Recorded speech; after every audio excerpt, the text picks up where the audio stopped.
अच्छा, रिस्क को आपने क्या कर लिया है, एवेल्युएट कर दिया है, आपके पास रिस्क आ गया है। अभी आपने क्या करना है, उस रिस्क को रिड्यूस करना है, रिस्क को एक्सेप्टेबल लेवल पे लाना है, रिस्क को इतना करना है कि जिसमें काम आसानी से तसल्ली बख्श तरीके से हो सके, किसी को खतरा भी ना हो। तो रिस्क को हम कैसे रिड्यूस करेंगे, ठीक है।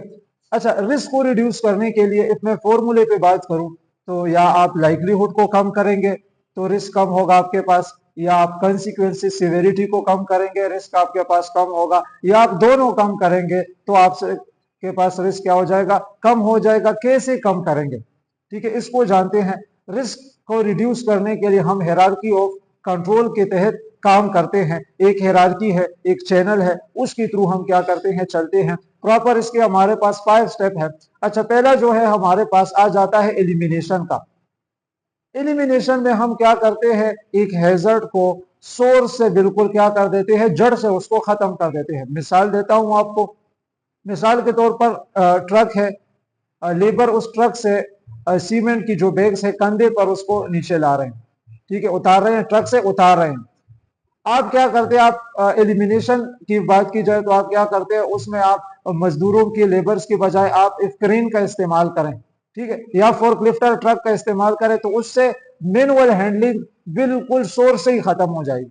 क्यों, इंसान बिल्कुल उसमें इन्वॉल्व अब नहीं है, ठीक है। फोर्कलिफ्टर जाएगा, सीमेंट बैग्स को उठा के नीचे रखेगा या उस जगह तक लेके जाएगा। तो ऐसे स्टेप से हम क्या करते हैं, एलिमिनेशन में हम सोर्स से ही एक हैजर्ड को खत्म कर देते हैं। दूसरा जो हमारे पास स्टेप आ जाता है सब्स्टिट्यूशन का। सब्स्टिट्यूशन के स्टेप में हम अपने हैजर्ड को, या जो प्रोसेस है हमारा, उसको हम क्या करते हैं, थोड़ा रिप्लेस करते हैं कम हैजर्डस चीज के साथ। मिसाल के तौर पर आपका जनरेटर बहुत ज्यादा क्या कर रहा है, शोर कर रहा है, तो आप क्या करते हो, नए जनरेटर खरीदते हो, ठीक है, एडवांस लेवल का जनरेटर खरीदते हो जो बहुत ज्यादा शोर नहीं करता। तो सब्स्टिट्यूशन में हम लेस रिस्की चीज की तरफ बढ़ते हैं, रिप्लेस करते हैं हम प्रोसेस को या अपनी इक्विपमेंट को। फिर तीसरा जो हमारे पास स्टेप है वो है इंजीनियरिंग कंट्रोल्स। इंजीनियरिंग कंट्रोल्स में हम फिजिकल स्टेप्स लेते हैं। फॉर एग्जांपल, जनरेटर बहुत ज्यादा शोर कर रहा है तो हम क्या करते हैं, उसके लिए साइलेंसर लगाते हैं, ठीक है। तो साइलेंसर का जो हमारा स्टेप है वो इंजीनियरिंग कंट्रोल में आ जाता है।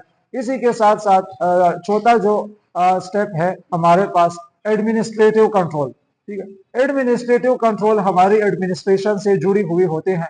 मिसाल के तौर पर एक हैजर्ड है, उसके लिए फिर हम क्या करते हैं, एडमिनिस्ट्रेटिव से रिलेटेड चीजें करते हैं। मिसाल केमिकल स्पिलेज है, ठीक है, हम कह देते हैं कि जी एरिया को बैरिकेड कर दो, ठीक है, साइन बोर्ड्स लगा दो, ठीक है। तो ये चीजें एडमिनिस्ट्रेशन से जुड़ी हुई है, तो उसको हम एडमिनिस्ट्रेटिव कंट्रोल्स कहते हैं। और फिर इसी के साथ हमारे पास जो आखिरी कंट्रोल बच जाता है, जब हैजर्ड के साथ हम कुछ भी नहीं कर सकते तो जो आखिरी कंट्रोल रह जाता है वो हम फिर इस्तेमाल करते हैं, वो है पर्सनल प्रोटेक्टिव इक्विपमेंट का, ठीक है। जब कुछ भी नहीं हो सकता तो हम अपने एम्प्लॉइज को पीपीईस प्रोवाइड करते हैं। पीपीईस हमें हमारे पास हेलमेट्स जाती है, सेफ्टी वेस्ट हमारे पास आ जाते हैं, सेफ्टी शूज हमारे पास आ जाते हैं, गूगल्स, ग्लासेस, बहुत सारी आपके पास चीजें आ जाती है। तो रिस्क को रिड्यूस करने के लिए हम जो स्टेप्स लेते हैं वो बहुत ज्यादा लाजमी है कि हायरार्की एक चैनल के थ्रू जो बताए गए हैं, elimination, substitution, engineering control, administrative control और पर्सनल प्रोटेक्टिव इक्विपमेंट, इस तरीके से हम क्या करते हैं, हैजर्ड को रिड्यूस करते हैं, रिस्क को एक एक्सेप्टेबल लेवल पर लाते हैं।